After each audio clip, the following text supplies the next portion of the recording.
Like and subscribe right now, or this will be in your bed tonight. Hello everyone and welcome back to another video. Today we are looking at more posts from r/ProRevenge. Before we start, please make sure you like and subscribe, as not many people who watch do that, and I put a lot of effort into uploading every day. Thanks. The case of the missing cupcakes. A spark is tell.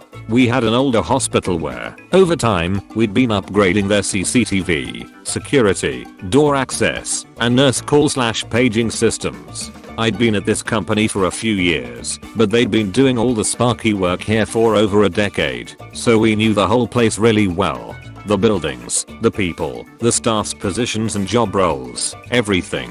I worked there a lot, so I got to know the drama, politics, and secret affairs too. Also, voices carry into ceiling spaces. This has been a public service announcement. I got to lead a team in building and maintaining each of the new systems. These systems had been chosen because they could all work together to achieve the client's needs and were networked. They were also standalone because Govt didn't want the third-party gear on their networks. We had to install all the infrastructure and equipment. I had network hubs all over the place where I could access all 4 of these systems. Summary: I had admin/installer access to 170 plus cameras, over 520 doors/gates, the security system, and the hospital-wide paging system. All names are changed, technical details have been simplified. One Tuesday, I was sitting at one of my network hubs, doing regular testing/maintenance. I'd just been checking the CCTV, watching Janine do that lopsided, stumbling walk she does in high heels. I believed I'd done enough continuous work at 10 AM to deserve a treat. That morning, Nancy, a nurse in pediatrics, had brought cupcakes in for the ward staff. Nancy had kept 2 individually packaged cupcakes aside for me, clearly labeled with my name, in the ward staff room fridge. I walked the 5 minutes over to the ward, humming my "I'm about to have cupcakes" song. It's based on a "Proclaimers" track. Open the fridge, no cupcakes. I mean, there were maybe 20 still there in a big clear Tupperware container, but mine weren't. Not the ones Nancy set aside. Before I just lose my shit altogether and flip that fucking fridge over, I'd better go check to see if something dire has happened. Maybe one of the kids needed these particular cupcakes to stay alive. Maybe these 2 cupcakes saved the planet. Work is forgotten, and the investigation begins. I speak with Nancy. First, I ask if she saw that Janine was wearing heels again. We both have a chuckle. Then I bring up the cupcake situation. We go through the whole "they were they before" and the checking of the fridge so Nancy can confirm my story. It's like she doesn't understand that I wouldn't joke about this. We begin interviews. No one on the ward is owning up. We believe them. Someone "not of this ward" has taken my cupcakes. The pediatrics nurses are livid. Myself and my team want answers. It's a funny thing. Once cameras and swipe card doors have been in a while, people forget all about them. Forget that they are always watched. Forget that doors have logs to see who went where and when. Forget who put them all in. Back to the hub I go. A quick audit of door access reveals that Jerry went in the staff room between the relevant times. Not yet. Don't lose your ever-loving shit just yet. Do the due diligence. Checking the CCTV, I see Jerry walking out of the staff room carrying a bag, wiping his mouth. Rewind, pause, zoom in, frosting. The hub's rack did nothing wrong, so I step back and stare at the wall. The first 8 thoughts get caught by the filter.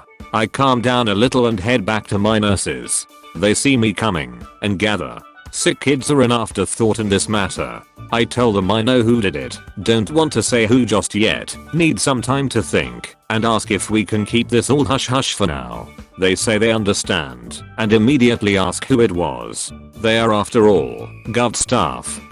I head back to the hub to continue work, not walking 500 miles to eat cupcakes anymore. As I'm swiping my card across the reader, in that 1 second it takes the red light to turn green, a plan starts to play like a cinematic in my head. It's like my subconscious has known about this day for ages and is now premiering its devious feature. It screens the permutations, possible flaws, ramifications. I'm not sure how long I stared at the door, rewinding, pausing, Fast forwarding. The plan is beautiful and I promise my brain a cupcake soon. Jerry. Jerry was a general orderly who was supposed to float around the whole hospital, helping any ward and pretty much anyone else when they paged him. He didn't though. Jerry didn't like walking around. Jerry was lazy and did not like patients. He used to work in the wards, but couldn't find one without close supervision or patients, so he moved to day shift general duties. Jerry hated to be made to walk from one end of the hospital to the other, and Jerry fucking hated the swipe cards and the electronic door locks. Some people just don't get technology. Some people just hate change and love to complain about it while not taking the effort to learn how to work it. While responding to maintenance tickets, I'd had to listen to Jerry whinge numerous times about doors. For this and other reasons, I did not like Jerry. Jerry knew my distinctive name, knew what I did here, saw the other 20 cupcakes, and ate mine anyway. Yeah.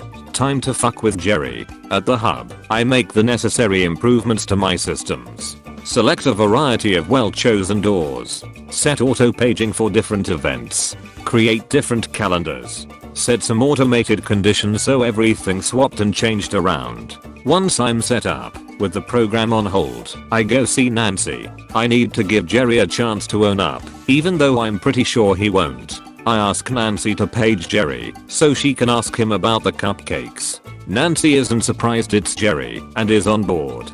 The other nurses gather and ask what's happening.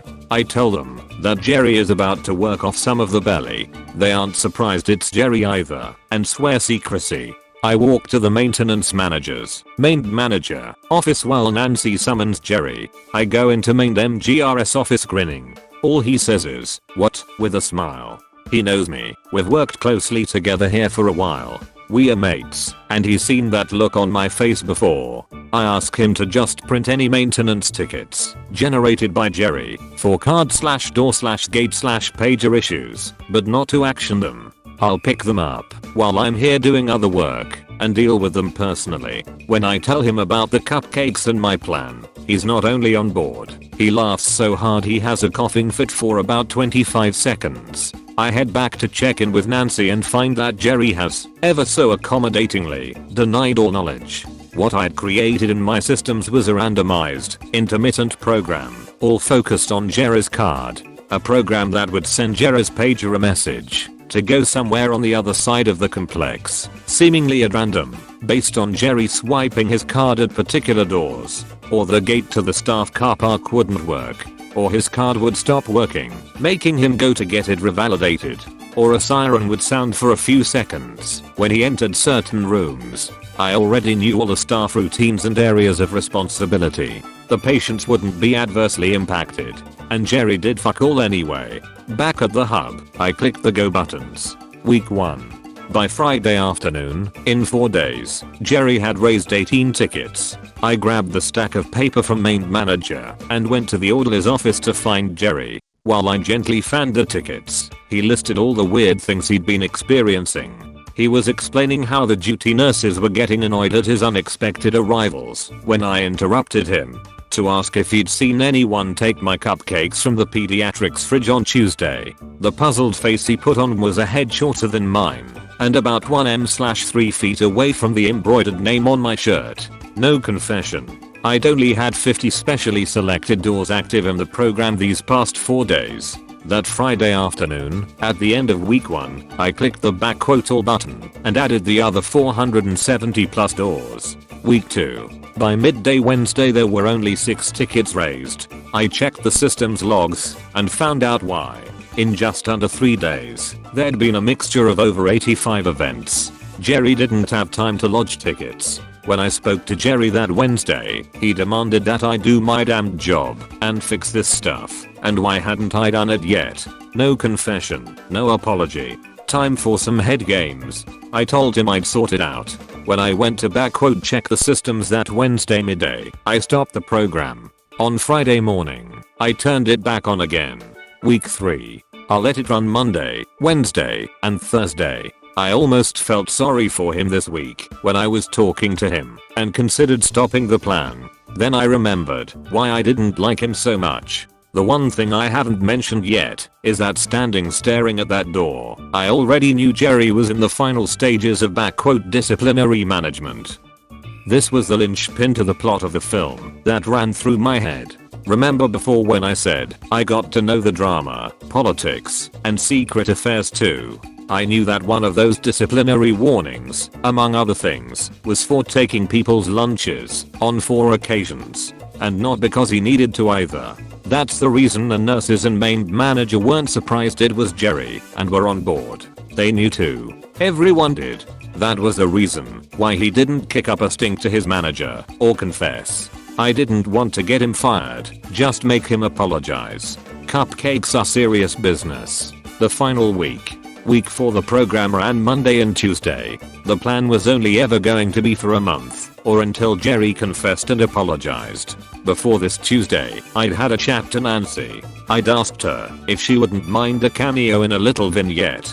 She understood and agreed. When I was talking with Jerry in the orderly's office, Nancy arrived and handed me a personalized pair of cupcakes that looked and were packaged the exact same as the missing ones a few weeks earlier. As Nancy was walking away, now silent Jerry looked from the package to my shirt, then to me. I held up the tickets, mustered my best Adam Hills, and said, "Don't be a dick, mate."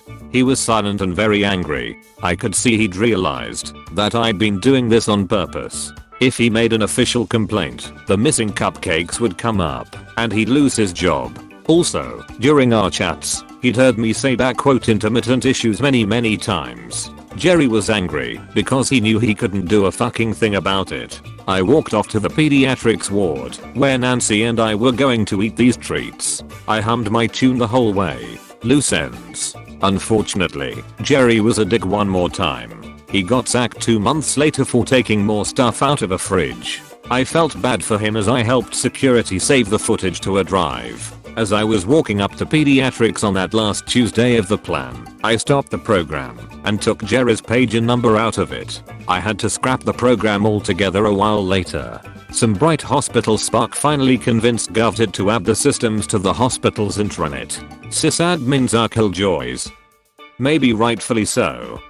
Maybe. Janine continued to wear the 4-inch heels on and off until she sprained her ankle. There is no show reel. Main manager tried bribing me with Jack Daniels after this episode to add certain pager numbers to the program. There's no way I could done that. He's an evil bastard. We drank the Jacks as we didn't watch a non-existent show reel. Nancy totally fancied me. I mean, after all, she's only human. Nancy didn't fancy me. I just wished she did. Thank you for reading. Glossary. Tupperware is a sealable plastic food storage system. If you want to royally piss your wife off, use one of the big containers to drain your engine oil. Pages. Featured in season 1 of The Wire, 2002. My favorite line of the show to quote is from a Little. A man gotta have a code. Great show. Voices and ceilings work both ways. Once, I was in an office building ceiling fitting some supporting steel work for a thing. I cut my hand on some air conduct strapping and too loudly said, "OWWW, fuck it." From below someone asked, "Are you okay?" The program, in the time it ran Jerry, generated 277 mixed events. I don't know how many extra kilometers he walked. Thank you all for watching. Please make sure you like and subscribe for more videos. The funniest comment on this video will appear in the next video. Bye.